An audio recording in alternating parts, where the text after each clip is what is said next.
আপনারা দেখছেন বার্তা এক নজর। ফের সমবায় নির্বাচনে বিনা প্রতিদ্বন্দ্বিতায় জয়ী তৃণমূল কংগ্রেস। পূর্ব বর্ধমানের জামালপুরে আজ তিনটি সমবায়, সেলিমাবাদ সমবায় সমিতি, চক আজাপুর সমবায় সমিতি এবং টেঙ্গিয়াবেরিয়া সমবায় সমিতির নমিনেশন জমা দেওয়ার দিন ছিল। প্রতি সমবায়ে 12টি করে আসন আছে। যথাসময়ে বিধায়ক অলোক কুমার মাঝি এবং ব্লক সভাপতি মেহমুদ খানের নেতৃত্বে মহাসমারোহে তৃণমূল কংগ্রেসের প্রার্থীরা নমিনেশন জমা দিলেও দেখা মিলল না কোনো বিরোধী দলের।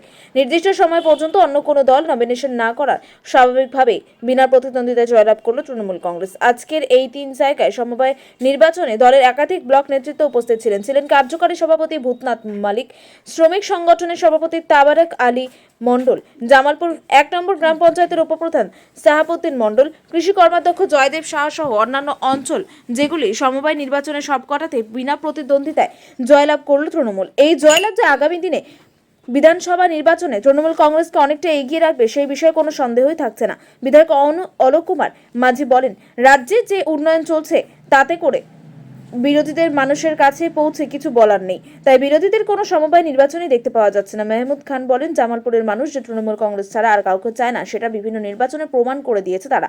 তাই কোনো সমবায় নির্বাচনে বিরোধীরা প্রার্থী দিতে পারছেন না। রাজ্যের মুখ্যমন্ত্রী যে উন্নয়ন করছেন রাজ্যের মানুষই তাতে ভরসা রাখে।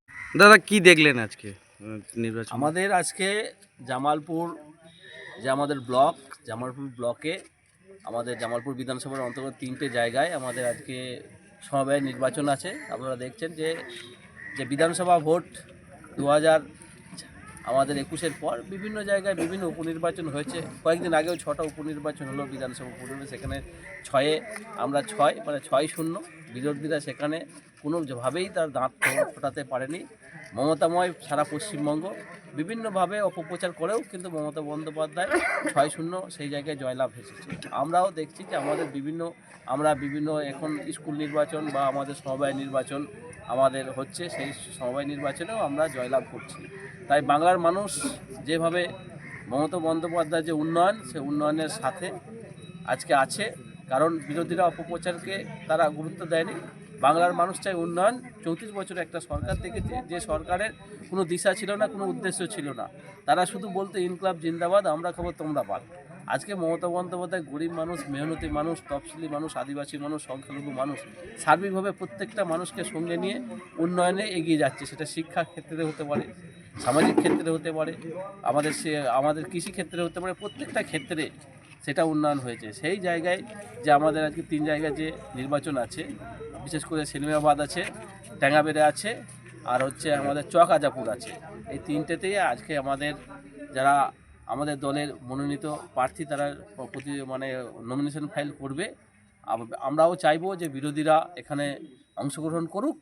তারা নিশ্চয়ই একটা যে গণতান্ত্রিক নিয়ম, সেই গণতান্ত্রিক নিয়মে নির্বাচন হবে। সেই নির্বাচনে অবশ্যই আমরা জয়লাভ করব। মানুষের প্রতি সেই আস্থা এবং বিশ্বাস আমাদের আছে। কিন্তু আপনারা তো অপেক্ষা করছেন, বিরোধীরা তো কেউ আসছে না। গত নির্বাচনে দেখতে পাওয়া গেলে স্কুল নির্বাচন এবং আজকে কোঅপারেটিভ নির্বাচন, সেখানে হচ্ছে যে বিরোধীদের হয়ে কেউ ভোটে প্রতিদ্বন্দ্বিতা করতে চাইছে না। তারা দেখছে যে আমরা শুধু নিজেদের প্রত্যেকের একটা আত্মসম্মান আছে, মানুষ কেউ হারতে চায় না, সবাই জয়লাভ করতে চায়।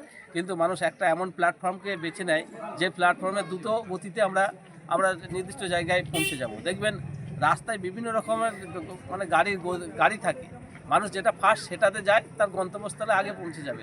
কিন্তু যে গাড়ি ধীর গতি, যে পৌঁছাতে পারবে না, সে গাড়ির উপর সে সাহরি হতে চায় না, তার হচ্ছে সে গাড়িতে উঠতে চায় না। তাই তৃণমূল কংগ্রেস, মমতা বন্দ্যোপাধ্যায়, মামাটি মানুষ আজকে সেই জায়গাটা তৈরি করেছে। মানুষ বিশ্বাস করছে, সেই আস্থাটা আছে মমতা বন্দ্যোপাধ্যায়, আমাদের নেতা অভিষেক বন্দ্যোপাধ্যায়ের উপর। তাই মানুষ আজকে দলে দলে কাতারে বিভিন্ন জায়গায় যোগদান করছে। তার সাথে সাথে আমরা যে বিভিন্ন সময় যারা প্রার্থী মনোনীত করছি তারা আমাদের সঙ্গে আসছে, আমাদের প্রার্থী হতে তারা আগ্রহ প্রকাশ করছে, আর অন্যরা তারা প্রার্থী খুঁজে পাচ্ছে না। এটাই সমস্যা।